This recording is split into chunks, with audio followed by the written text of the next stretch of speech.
So we'll start this session in such a manner that we will first know what intellectual property rights are. Then we will start studying how many types of intellectual property rights. Then we'll see those types in details. So let's get started with the session of intellectual property rights. When we hear intellectual property right, it is a type of property. We must have seen physical properties like lands. We all are having lands, houses, cars. So these are all type of physical properties that can be sensed, that can be touched, or that can be felt by a human. But unlike these physical properties, there is intellectual property, which is not, which cannot be sensed, cannot be touched, cannot be felt. So her property जो भी इस तरीके की है वो हमारे human mind से create होती है. It can be any idea, it can be anything in form of book. Suppose somebody has written a book, so that is a type of property which is generated from our human mind. So all these type of properties are a type of intellectual property, and whenever it gets registered it is called as intellectual property rights. So what can be the example of intellectual property rights? So as you can see here, inventions, any invention like modification of a mobile, modification of a satellite. So these are all type of inventions which deals with the technicality in the product or process. Literary and artistic work, if somebody has composed a song or somebody has written a book, so that is a part of literary and artistic work, and it's a type of intellectual property. Designs or symbols, you must have been going through different number of logos in day-to-day life. Suppose if someone has seen a mobile phone, that it must be having a logo or some name. So these are all the subject matter of intellectual property rights. Now we will see different types of intellectual property rights. So basically, these are the types of intellectual property right which is showing in the slides. So first one is patents, designs, trademarks, geographical indications, copyrights, and the last one is semiconductor integrated circuits layout design. We'll see this intellectual property rights in details. Here I am giving just an overview that what these type of intellectual property rights are. So patent is basically intellectual property right which deals with the technicality involved in any product or process. कोई product है या कोई process है, उसमें जो भी technical चीजें involve होंगी वो सब्जेक्ट मैटर होगा पेटेंट का. जैसे कि अभी हमने एग्जांपल देखा कि अगर मोबाइल फोन में कुछ चेंजेस कर रहे हैं हम, उसमें कुछ ऐसा कुछ कर रहे हैं जिससे उसकी एफिशिएंसी इंक्रीज हो जा रही है या फिर उसमें टेक्निकल एडवांसमेंट हो रहा है, तो वो सब सब्जेक्ट मैटर हो जाएगा पेटेंट्स का. फिर डिजाइन आता है. तो डिजाइन जैसे कि नाम से ही पता चल रहा है कि it's a matter of design, मतलब हम हमारी ह्यूमन आईज को कोई चीज देखने में कैसी लगती है. So it's a matter of look and feel to our eyes, कि हमने सपोज कोई एक मोबाइल फोन को देखा या फिर कोई बॉटल को देखा तो उसको देख करके हमारी आईज को कैसा महसूस हुआ. So these are all aesthetic views and it can be registered under design. Then trademarks, जैसे कि नाम से ही पता चल रहा है कि ये मार्क है कोई, और ट्रेड इसमें जुड़ा हुआ है, मतलब कि बिजनेस से रिलेटेड कोई अगर हम मार्क यूज कर रहे हैं अपने बिजनेस को फैलाने के लिए, प्रमोट करने के लिए, तो वो हमारा सब्जेक्ट मैटर हो जाएगा ट्रेडमार्क्स का. जैसे कि मोबाइल फोन पे लोगो होता है, या फिर कोई भी शू है आपका, एडिडास का शू हो गया, प्यूमा का शू हो गया, तो उस पे कुछ एक लोगो रहेगा. तो वो लोगो क्या है, वो एक मार्क है और वो ट्रेड से रिलेटेड है क्योंकि वो बिजनेसेस हैं. तो वैसा जो भी सब्जेक्ट मैटर है वो ट्रेडमार्क्स में आएगा. फिर ज्योग्राफिकल इंडिकेशंस, तो ये एक इंडिकेशन ऐसा होता है कि किसी प्रोडक्ट को दिया जाता है for its geographical significance. Suppose कोई एक रीजन है जहां पे कोई एक प्रोडक्ट बहुत अच्छी वैरायटी में हो रहा है और बहुत उसकी क्वालिटी बहुत अच्छी है.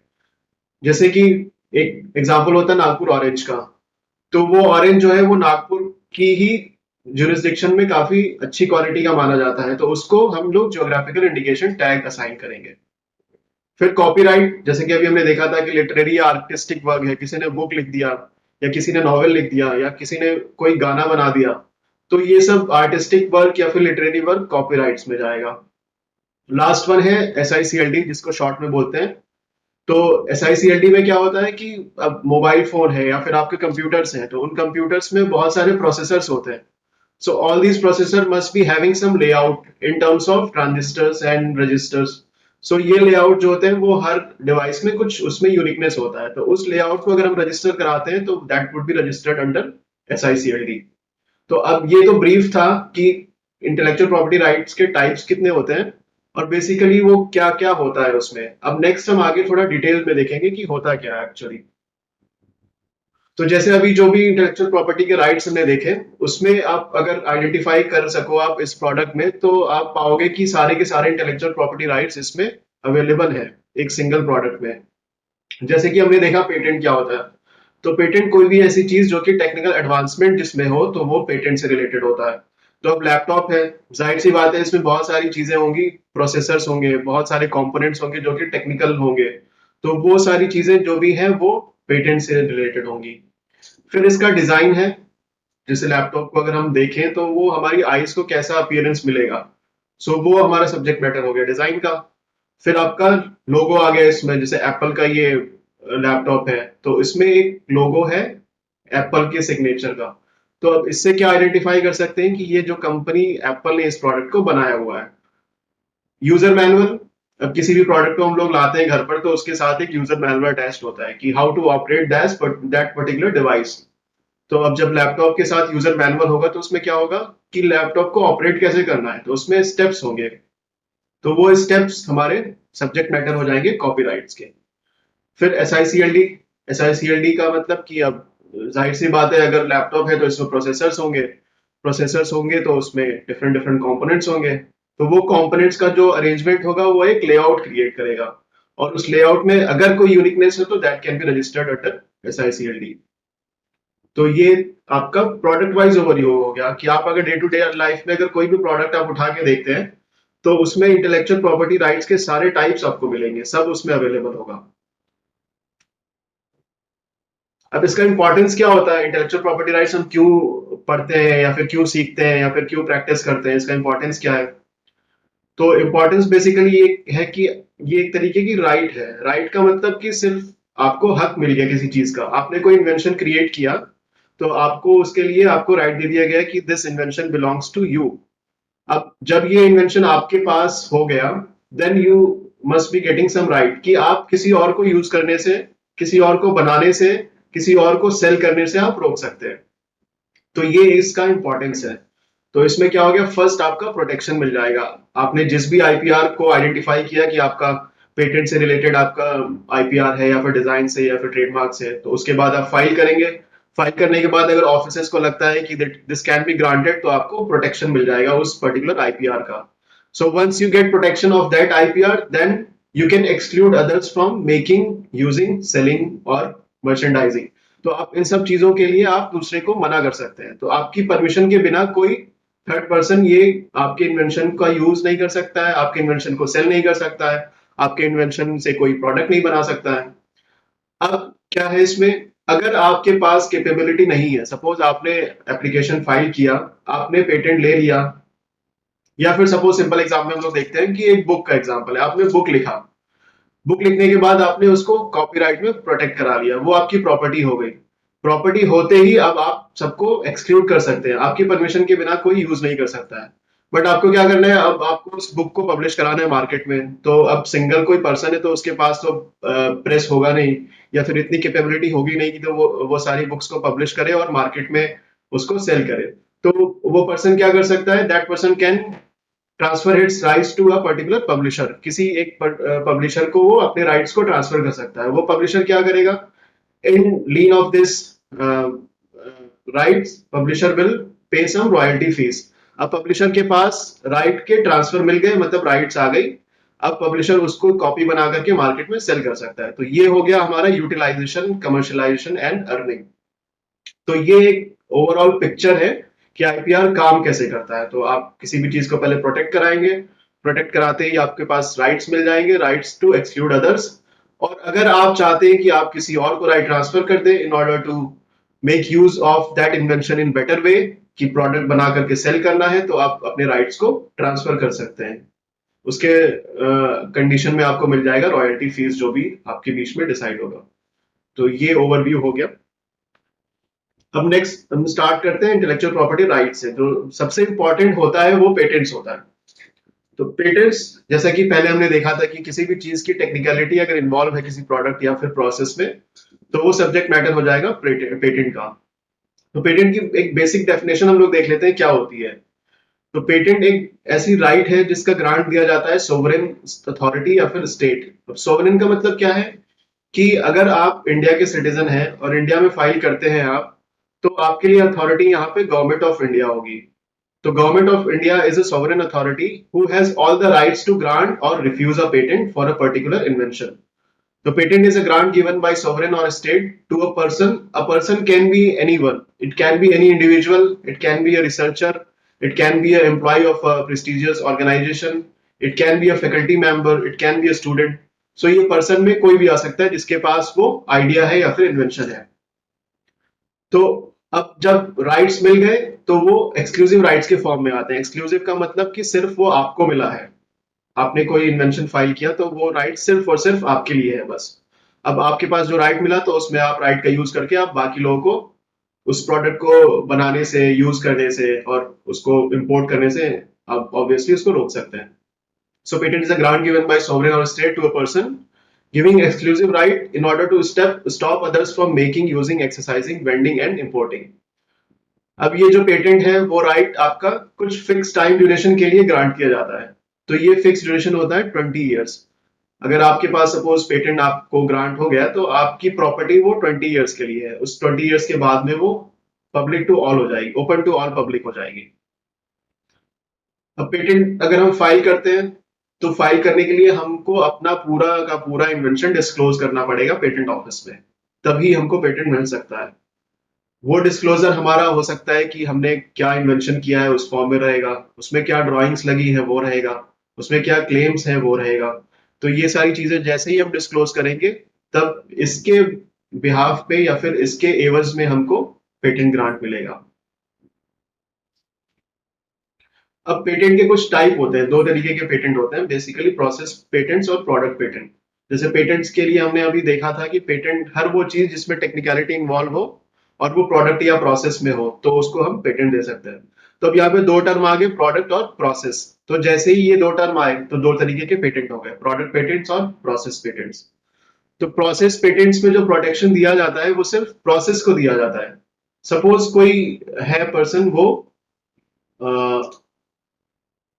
एक मोबाइल फोन को बनाने का प्रोसेस कुछ नया इजाद किया और वो पेटेंट ऑफिस के साथ फाइल किया, तो वहां पे सिर्फ उस प्रोसेस को मिलेगा कि स्टेप 1 फॉलो ये किया, स्टेप 2 में ये फॉलो किया, स्टेप 3 में ये फॉलो किया।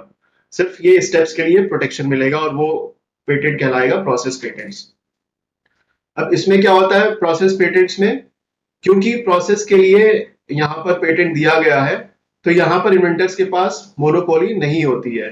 तो यहाँ पे कंपटीशन भी ज्यादा होता है क्योंकि प्रोडक्ट जो है वो सेम, मतलब प्रोसेस सेम यूज किया, बट जो प्रोडक्ट आया तो उसमें फिर प्रोसेस में थोड़ा सा अगर मॉडिफिकेशन कर दिया तो एक नया प्रोडक्ट बन जाएगा।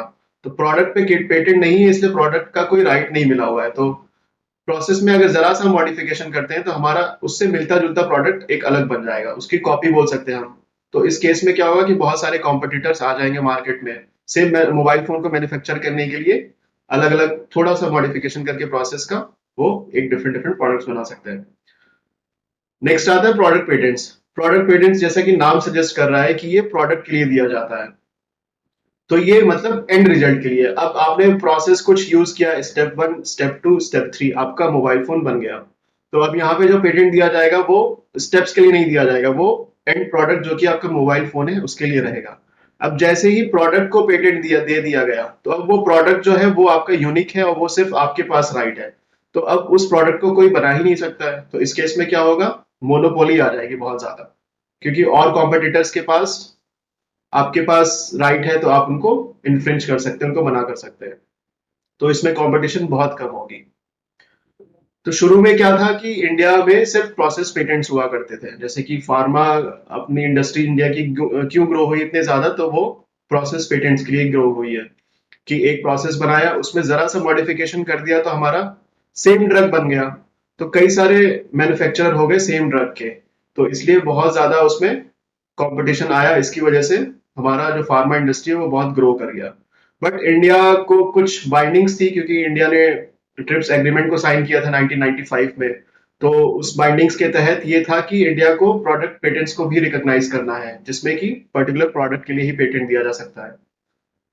तो ये पूरा ओवरव्यू है आपका टाइप्स ऑफ पेटेंट्स का।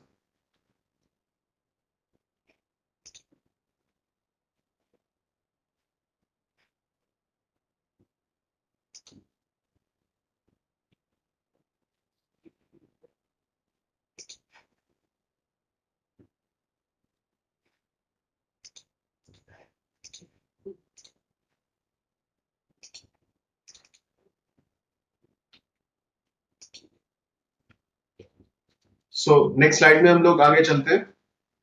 इसमें एक एग्जांपल है आपका एलईडी स्टम्प्स का। तो ये एक टाइप है पेटेंटेड इन्वेंशन का, कि पेटेंट कैसे काम करता है। तो एक रिसर्चर ऑस्ट्रेलिया के थे, उन्होंने एक ऐसा इन्वेंशन इजाद किया जिसमें कि अब ये जो स्टम्प्स हैं और ये जो बेल्स हैं, तो इनके बीच में जैसे ही कनेक्शन टूटेगा वैसे ही ये बेल्स की लाइट ग्लो करने लगेगी। तो अगर आई होप कि सबका क्रिकेट में थोड़ा बहुत इंटरेस्ट होगा ही, तो समझने में आसानी होगी कि जैसे ही बॉल इस पे स्टंप पे हिट करेगी तो बेल्स आपकी फ्लोट करेंगी हवा में। जैसे ही फ्लोट करेंगी तो वो ब्लिंक करना शुरू हो जाएगा। तो इससे क्या होगा कि अंपायर जो होंगे उस मैच के, तो उनको प्रिसाइज डिसीजन देने में आसानी होगी। अब ये इन्वेंशन उन्होंने किया, फिर ये फाइल कर दिया, उसका पेटेंट ले लिया। अब पेटेंट लेने के बाद उनके पास इतनी कुवत या फिर इतनी काबिलियत नहीं थी कि वो उसको मैन्युफैक्चर कर पाए, तो उन्होंने अपने राइट को ट्रांसफर कर दिया किसी कंपनी को। वो कंपनी अब ये प्रोडक्ट बनाती है और इसके एवज में उनको रॉयल्टी मिल जाती है। तो ये प्रोसेस है पूरा कि कैसे पेटेंट काम करता है और कैसे एक इंडिविजुअल को फायदा पहुंचा सकता है। इसमें आप लोग देख सकते हैं स्लाइड में कि और डिफरेंट टाइप्स ऑफ पेटेंट्स कौन कौन से होते हैं। जैसे कि ये एक पेमेंट का एक मोड है जो कि एक पेटेंटेड इन्वेंशन है। ड्रोन डिवाइस है जो कि एक पेटेंटेड इन्वेंशन है। तो different different type of patented inventions आप देख सकते हैं स्क्रीन पे। पेटेंट फाइलिंग प्रोसीजर शॉर्ट में देख लेते हैं हम लोग, पेटेंट फाइलिंग का प्रोसीजर क्या होता है। तो अगर आपके पास कोई टेक्निकल एडवांसमेंट वाला कोई आइडिया आया, आपको लगता है कि वो नया है और उसमें कुछ इन्वेंटिव चीजें हैं, तो आप पेटेंट ऑफिस को कांटेक्ट कर सकते हैं। वहां पे आप जैसे ही फाइल करेंगे, तो फाइल करने के बाद आपका 18 मंथ्स के बाद पब्लिकेशन होगा। 18 मंथ्स तक ऑफिस वेट करता है। उसके बाद पब्लिकेशन हो जाएगा, मतलब वो पब्लिक डोमेन में आ जाएगा आपका इन्वेंशन। उसके बाद आपको एक चीज फाइल करना होता है, फॉर्म 18। जब तक आप फॉर्म 18 फाइल नहीं करेंगे तब तक आपका एग्जामिनेशन शुरू नहीं होगा। तो once you file form 18 then the request for examination will proceeds. उसके बाद फिर एग्जामिनेशन शुरू होगा। एग्जामिनेशन एग्जामिनर्स करते हैं, वो एग्जामिनर्स परफॉर्म करेंगे। उसमें एक रिपोर्ट बनाना होता है बेस्ड ऑन द सर्च, कि आपने जो इन्वेंशन फाइल किया है वो कहीं अक्रॉस द ग्लोब प्रेजेंट तो नहीं है आपकी फाइलिंग डेट से पहले। अगर प्रेजेंट नहीं है तो फिर आपको प्रपोज कर दिया जाएगा कि ग्रांट के लिए हम आगे बढ़ सकते हैं। तो वो एक एफईआर के फॉर्म में होगा, फर्स्ट एग्जामिनेशन रिपोर्ट। अब वो रिपोर्ट गई आपके एप्लीकेंट के पास में। एप्लीकेंट को अगर कुछ ऑब्जेक्शंस रेज किया गया है बाय द एग्जामिनर, तो एप्लीकेंट उनको कंप्लाई करेंगे और फिर विद इन 6 मंथ्स का टाइम होता है उसको रिस्पॉन्स को फाइल करने में। रिस्पॉन्स आ जाएगा वापस से एग्जामिनर के पास, एग्जामिनर उसको देखेंगे। अगर ऑब्जेक्शन सारे फुलफिल्ड हो चुके हैं और पेटेंट ग्रांट करने के लायक है, तो फिर पेटेंट को कंट्रोलर के द्वारा ग्रांट कर दिया जाएगा। और अगर लगता है कि पेटेंट रिफ्यूज हो सकता है, तो एप्लीकेंट को एक और मौका दिया जाएगा जिसमें हियरिंग होगी। तो उसमें आमने सामने बैठ करके डिस्कशन होगा। अगर उसके बाद भी अगर एप्लीकेंट कन्विंस नहीं कर पाते हैं तो पेटेंट रिफ्यूज हो जाएगा, और कन्विंस हो कर देते हैं कंट्रोलर को तो फिर उस केस में ग्रांट हो सकता है। तो ये एक पूरा प्रोसेस है आपका पेटेंट फाइलिंग का। यही चीज मैंने आपको बताया अभी पिछले स्लाइड्स में। एग्जामिनेशन होगा, एग्जामिनेशन में फॉर्मेलिटी चेक होगी और टेक्निकल एग्जामिनेशन होगा। फॉर्मल में चेक होगा कि आपने कौन कौन से फॉर्म्स दिए हैं। टेक्निकल में चेक होगा कि आपकी एप्लीकेशन में इन्वेंटिव चीजें क्या है, नॉवेल चीजें क्या है, क्या नया है। ये सब चीजें चेक होंगी। फर्स्ट एग्जामिनेशन रिपोर्ट, इन सब चीजों को एक डॉक्यूमेंट में फ्रेम कर लिया जाएगा, उसको बोला जाएगा फर्स्ट एग्जामिनेशन रिपोर्ट। उसके बाद फिर 6 महीने का टाइम दिया जाएगा एप्लीकेंट को। Applicant can file a reply within 6 months to that FER. और फिर उसके बाद हियरिंग, अगर रिफ्यूज करना है तो उसके बाद फिर डिसाइड हो जाएगा ग्रांट और रिफ्यूजल। तो अब चलते हैं नेक्स्ट स्लाइड की तरफ, जो कि डिजाइन है। हमने पेटेंट देख लिया, ओवरऑल पेटेंट होता क्या है। आई होप सबको आइडिया लग गया होगा कि पेटेंट होता क्या है, इसका इंपॉर्टेंस क्या है, इसको फाइल कैसे करते हैं। अब डिजाइन की तरफ बढ़ते हैं। तो डिजाइन, जैसे कि शुरू में ही हमने देखा था, हल्का सा ओवरव्यू लिया था कि डिजाइन हर वो चीज जो कि एस्थेटिक व्यू प्रोवाइड करती है, उसको हम डिजाइन बोलते हैं। जैसे कि ये फैन का डिजाइन है, तो हम फैन को देख करके हमारी आइज को कैसा लुक एंड फील मिलेगा वो हमारा डिजाइन के अंदर रजिस्टर होगा। और जैसे पेटेंट 20 साल के लिए रजिस्टर्ड होता है, डिजाइन यहाँ पर 10 इयर्स के लिए रजिस्टर्ड होगा, और it can be extended further for a period of 15 years. ये आप देख सकते हैं एक बॉटल है, बॉटल में अलग अलग डिजाइन हैं। तो these are all subject matter of design, क्योंकि ये एस्थेटिक व्यू प्रोवाइड कर रहे हैं। हमारी आइज को देख के कुछ कुछ डिफरेंशिएशन लग रहा है कि ये बॉटल थोड़ी सी अलग है, ये बॉटल थोड़ी सी अलग है, तो उस केस में यहाँ पे ये एस्थेटिक व्यू का सब्जेक्ट मैटर है, और ये फिर डिजाइन में रजिस्टर होगा। ये आप लोग नेक्स्ट स्लाइड में और देख सकते हैं कुछ डिजाइन जो कि रजिस्टर्ड हैं।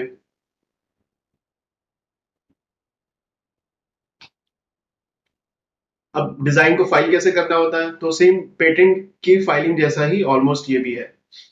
डिजाइन में क्या था कि अभी कुछ दिनों पहले ही ऑनलाइन फाइलिंग आई है, उससे पहले फिजिकल फाइलिंग हुआ करती थी पेटेंट में, लेकिन ऑनलाइन फाइलिंग बहुत पहले से आ चुकी है। तो डिजाइन में फिजिकल फाइलिंग का मतलब कि आपको इंडिया में 4 पेटेंट ऑफिसेज हैं जो कि डिजाइन का देख रेख करते हैं, तो उन चारों ऑफिसेज में कहीं पर भी जा करके आप लोग फिजिकल फाइल कर सकते थे। बट अभी क्या हो गया, अभी ऑनलाइन फाइलिंग हो गया, तो आप बैठे बैठे घर बैठे आप किसी भी सिस्टम से आप लोग डिजाइन की एप्लीकेशन फाइल कर सकते हैं। तो इसमें भी सेम वही प्रोसेस होगा। आपने जैसी एप्लीकेशन फाइल किया, उसके बाद फिर उसका चेक होगा, एग्जामिनेशन होगा, एग्जामिनेशन में फॉर्मल चेक होगा आपने कौन कौन से फॉर्म्स दिए हैं, फिर आपका डिजाइन है क्या वो चेक होगा, अगर वो नया डिजाइन है तो फिर आपको डिजाइन के लिए राइट ग्रांट कर दिया जाएगा। अब बढ़ते हैं हम लोग नेक्स्ट इंटेलेक्चुअल प्रॉपर्टी राइट्स की तरफ, जिसका नाम है ट्रेडमार्क्स। तो ट्रेडमार्क्स बहुत इंपॉर्टेंट है बिजनेस पर्सपेक्टिव से। ट्रेडमार्क्स का डेफिनेशन क्या होता है? So a trademark is any word, name, symbol और डिवाइस जो कि हेल्प करता है यूजर को आइडेंटिफाई करने में कि इसका ओरिजिनेटर या फिर who is the source of that particular product. तो जैसा हम लोगों ने अभी देखा था पहले कि अगर लैपटॉप है एप्पल का, उस पे हम जैसे ही लोगो देखेंगे तो हम आइडेंटिफाई कर सकते हैं कि इसका मैन्युफैक्चरर कौन है। तो हमारे माइंड में क्लिक होगा कि एप्पल कंपनी ने इस लैपटॉप को बनाया होगा। तो ये हमारा ट्रेडमार्क का पर्पज है। अब ट्रेडमार्क्स का इंपॉर्टेंस क्या है? तो इंपॉर्टेंस में आता है आपका मोनोपोली क्रिएट करने में आता है। आप जैसे ही देखेंगे एप्पल का प्रोडक्ट है तो आपके जहन में आएगा कि हाँ ये प्रोडक्ट बहुत अच्छा होता है, जेन्युइन प्रोडक्ट होता है। तो एक इसने एक तरीके से गुडविल बनाया। दूसरा मोनोपोली, क्योंकि सब जानते हैं कि वो प्रोडक्ट बहुत अच्छा है, तो सबका इंटरेस्ट उस प्रोडक्ट में है, तो उस कंपनी की मोनोपोली ज्यादा होगी। Subject matter of trademarks. तो ट्रेडमार्क्स में क्या क्या चीजें आती हैं? ट्रेडमार्क्स में ट्रेडमार्क्स हो गए including service marks, trade names, taglines और slogans, shapes, sound marks. Trademarks का जैसे कि ये मैकडोनल्ड्स का जो सिंबल है वो आपका ट्रेडमार्क्स का सब्जेक्ट मैटर हो गया। फिर trade names.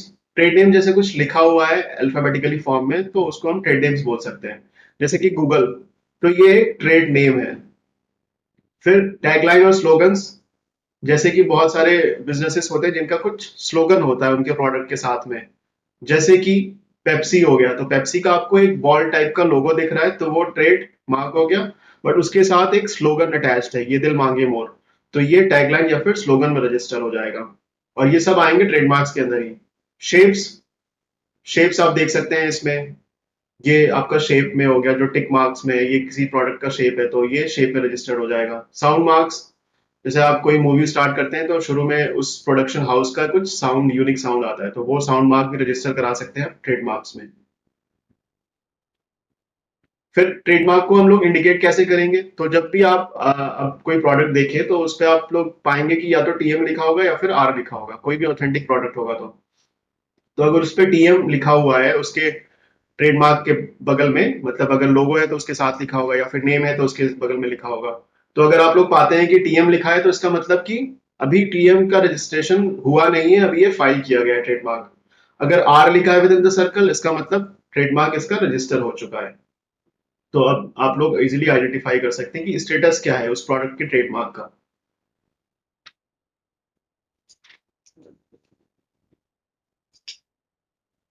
How to protect your trademark?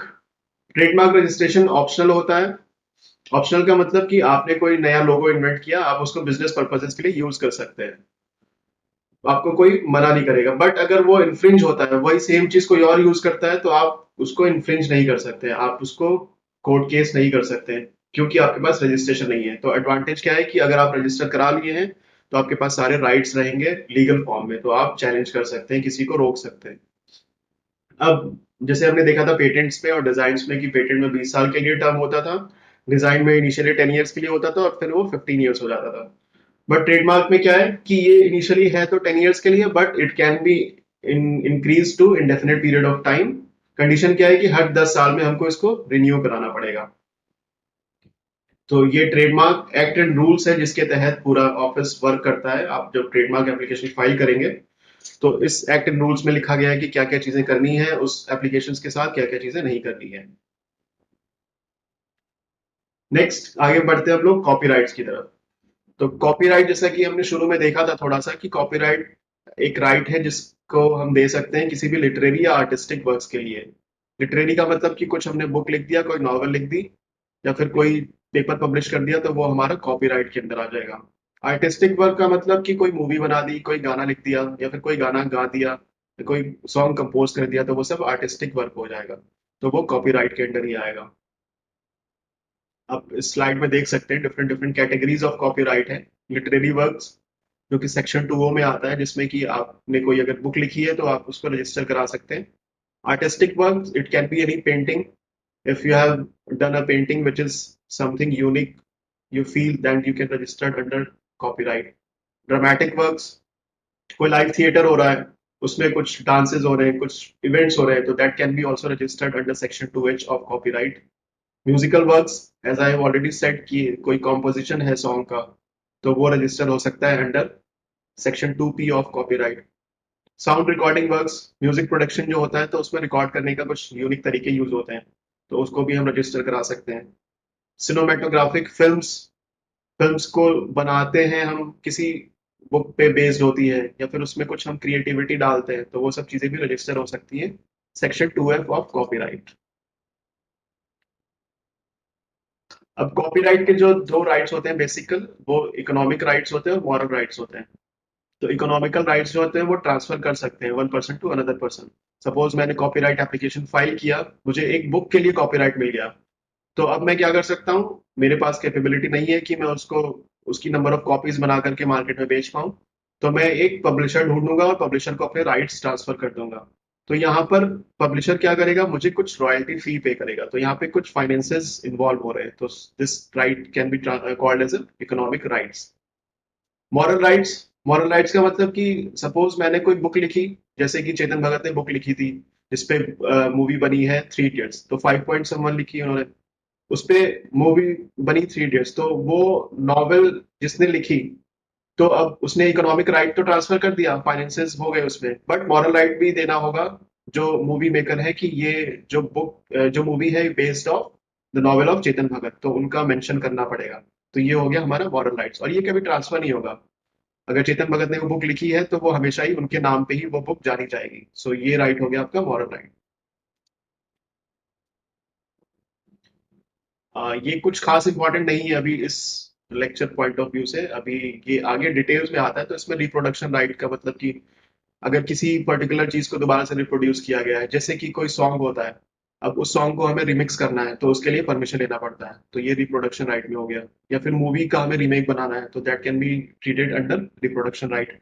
Distribution right, movie बन गई, अब उस मूवी को हमें डिस्ट्रीब्यूट करना है, या फिर बुक्स बन गई, बुक्स लिख दी गई, उस बुक्स को हमें डिस्ट्रीब्यूट करना मार्केट में, तो उसके लिए भी राइट्स दिए जाते हैं। तो ये डिफरेंट डिफरेंट इकोनॉमिक राइट्स के टाइप हैं। अब टर्म ऑफ प्रोटेक्शन क्या होता है, इसमें कोई भी बुक या फिर कोई भी ड्रामेटिक वर्क, कोई आर्टिस्टिक या म्यूजिकल वर्क अगर पब्लिश हो चुका है तो वो जब तक ऑथर जिंदा रहेगा, life of author plus 60 years तक उसके पास राइट रहेगा। Cinematographic film and sound recording के लिए भी 16 year from the date of publication होता है।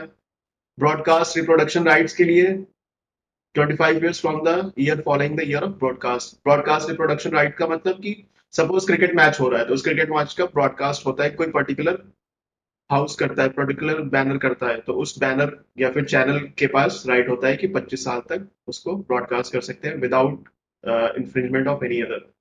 परफॉर्मेंस राइट, जैसे कि हमने देखा था लाइव परफॉर्मेंस कोई हो रहा है, तो उसका भी राइट होता है, वो 50 ईयर्स तक होता है। नेक्स्ट इंटेलेक्चुअल प्रॉपर्टी की तरफ हम लोग बढ़ते हैं, जो कि SICLD है, semiconductor integrated circuits layout design. तो SICLD, जैसा कि शुरू में हम लोगों ने देखा था कि अगर कोई लैपटॉप है तो लैपटॉप में जाहिर सी बात है मदरबोर्ड होगा, मदरबोर्ड में क्या होते हैं, डिफरेंट डिफरेंट इंटीग्रेटेड सर्किट्स होते हैं। अब वो integrated circuits different different transistors, registers, inductors का कुछ एक कॉन्फ़िगरेशन होता है उस मदरबोर्ड में, तो वो कॉन्फ़िगरेशन बन के आता है लेआउट। तो उस लेआउट को अगर हम रजिस्टर कराते हैं तो that can be called as SICLD, and that can be registered under SICLD। तो SICLD की जो रजिस्ट्री है वो दिल्ली पेटेंट ऑफिस में है, तो अगर किसी के पास कोई आइडिया है लेआउट का तो वो SICLD के अंडर दिल्ली ऑफिस से रजिस्टर करा सकते हैं। और ये पीरियड ऑफ 10 ईयर्स के लिए ग्रांट किया जाता है। और फर्स्ट कमर्शियल एक्सप्लॉइटेशन, क्योंकि अब ये जो है वो सिर्फ लेआउट से रिलेटेड है। तो लेआउट क्या है, ये एक ऐसी चीज है जो बहुत फास्टली चेंज हो रही है, रैपिडली चेंज हो रही है। पहले के टाइम में प्रोसेसर्स कैसे आते थे, कितने बड़े बड़े होते थे, या फिर कंप्यूटर्स कितने बड़े बड़े आते थे।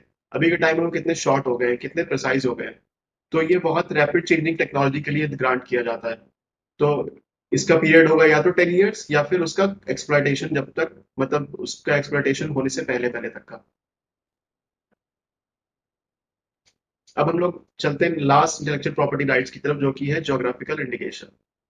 तो ज्योग्राफिकल इंडिकेशन जो ग्रांट किया जाता है वो किसी इंडिविजुअल को नहीं ग्रांट किया जाता है, ये ग्रांट किया जाता है for a community of peoples.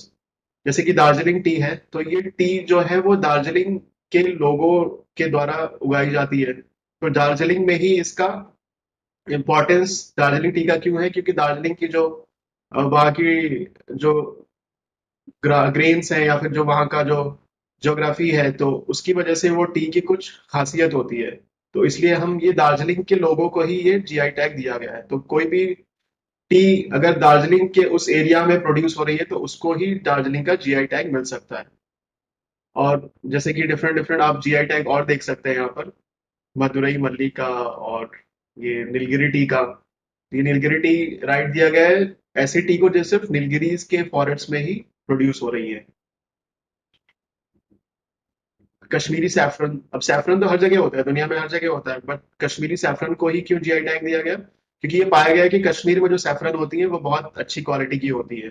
तो इसलिए कश्मीरी सैफरन को GI टैग दे दिया गया। अब कश्मीरी सैफरन का जो GI टैग है वो किसी पर्टिकुलर पर्सन के पास नहीं है, वो ग्रुप ऑफ पर्सन के पास है। ऐसे ही एग्जाम्पल है आपके पास शाही लीची ऑफ बिहार का। तो ये था अभी तक का सेशन, जिसमें हमने देखा कि इंटेलेक्चुअल प्रॉपर्टी राइट्स होती क्या है, उसका इंपॉर्टेंस क्या होता है, और कितने टाइप की इंटेलेक्चुअल प्रॉपर्टी राइट्स होती है, और कौन सी टाइप किस चीज से रिलेटेड होती है। अब हम लोग देखते हैं कि IP जो है वो हर जगह है। जैसे कि शुरू में स्लाइड में आपको दिखाया था कि प्रोडक्ट है लैपटॉप। अब उस लैपटॉप में ही सारी की सारी इंटेलेक्चुअल प्रॉपर्टी राइट्स हैं। तो इतना इंपॉर्टेंट है ये कि आप कोई भी प्रोडक्ट अपने आसपास देखेंगे तो आप पाएंगे कि हर प्रोडक्ट में जितनी भी इंटेलेक्चुअल प्रॉपर्टी राइट्स होती हैं सब उसमें है अवेलेबल। तो IP हर जगह ही है, आप कोई भी प्रोडक्ट या फिर कोई भी प्रोसेस उठा करके देख लीजिए। तो इसलिए जरूरी हो जाता है कि IP के बारे में समझना कि IP होती क्या है। फिर अगर हमें कुछ लगता है कि हमने इन्वेंट किया है, तो अगर हम जानेंगे कि IP होती क्या है तो हमें समझ में आएगा कि ये IP कौन से टाइप से बिलोंग करती है। ये पेटेंट की है, डिजाइन की है, ट्रेडमार्क्स की है, GI की है, कॉपीराइट की है, किसकी है। वो तब हम लोग को आइडिया लगेगा जब हमें अवेयरनेस होगी कि IPR होता क्या है। अब इतना पता चल गया, उसके बाद फाइल करना है हमें, तो ये सब चीजें, फाइलिंग का भी मैंने आपको थोड़ा बहुत बेसिक दे दिया कि कैसे फाइल करना होता है। तो अब इसमें थोड़ा सा हम लोग समराइज कर लेते हैं टर्म्स ऑफ वैलिडिटी का। हमने शुरू शुरू में तो देख लिया है, जैसे पेटेंट का 20 साल के लिए उसको वैलिडिटी मिल जाती है। 20 साल के बाद वो ओपन टू ऑल हो जाता है। डिजाइन्स का शुरू में 10 ईयर्स होता है, फिर 5 ईयर्स के लिए एक्सटेंड कर दिया जाता है। ट्रेडमार्क्स का होता है indefinite period of time. Condition ये है कि वो हर 10 ईयर्स में रिन्यू करना चाहिए। GI का भी ये है indefinite period of time, condition ये है कि हर 10 ईयर्स में रिन्यू करना होगा। और कॉपीराइट का life time of author plus 60 years. तो ये आपका हो गया वैलिडिटी, जो कि हमने शुरू में देखा था। अब इसमें एक पॉइंट लिखा हुआ है, all IP rights are territorial in nature. इसका क्या मतलब है, टेरिटोरियल का मतलब कि अगर आपने कोई इंटेलेक्चुअल प्रॉपर्टी राइट्स की एप्लीकेशन फाइल की है तो वो आपको ग्रांट मिलेगा उसकी राइट का सिर्फ in the territory of that particular region. Suppose आपने इंडिया में फाइल किया एप्लीकेशन, इंडिया में ही आपको ग्रांट मिलेगा। तो ये राइट हो गई आपकी टेरिटोरियल। अगर आपको चाहिए कि आपको किसी और कंट्री में आपको वो राइट चाहिए तो आपको अलग से एक सेपरेट सेपरेट एप्लीकेशन उस कंट्री में फाइल करनी पड़ेगी। तो ये मतलब होता है टेरिटोरियल का। इसमें कुछ पॉइंट्स हैं जो थोड़ा बहुत देख लेते हैं हम लोग शॉर्ट में। First, protect then publish. Suppose आपने कोई चीज लिखा, आपने रिसर्च पेपर लिखा। अब इंस्टीट्यूशंस में क्या होता है कि लोगों को आइडिया नहीं होता है, तो वो क्या करते हैं इंस्टीट्यूशंस में रिसर्च पेपर लिखते ही उसको पब्लिश करा देते हैं। तो जैसे ही आपने पब्लिश करा दिया तो वो तो आपका ऑलरेडी पब्लिक डोमेन में आ गया। अब पब्लिश कराने के बाद आपको चाहिए होता है कि उसका पेटेंट मिल जाए। तो अगर आपने उसको 1 साल के अंदर पेटेंट फाइल नहीं किया तो वो पेटेंट उसको नहीं दिया जा सकता है, क्योंकि वो पब्लिक डोमेन में ऑलरेडी आ चुका है। तो अगर आपके पास कोई ऐसा रिसर्च पेपर या फिर कोई ऐसा नया आइडिया हो तो आप उसको पहले पब्लिश मत कराइए, पहले उसको पेटेंट ऑफिस में आकर के प्रोटेक्ट करा लीजिए। उसके बाद आप उसको रिसर्च पेपर्स में पब्लिश करा लीजिए। राइट्स आर टेरिटोरियल, ये तो बता दिया कि with in the boundary of a particular country मिलती है राइट सिर्फ। Rights for limited period of time, हमने देख लिया कि कौन सी इंटेलेक्चुअल प्रॉपर्टी राइट के लिए कितना लिमिटेड पीरियड ऑफ टाइम दिया गया है।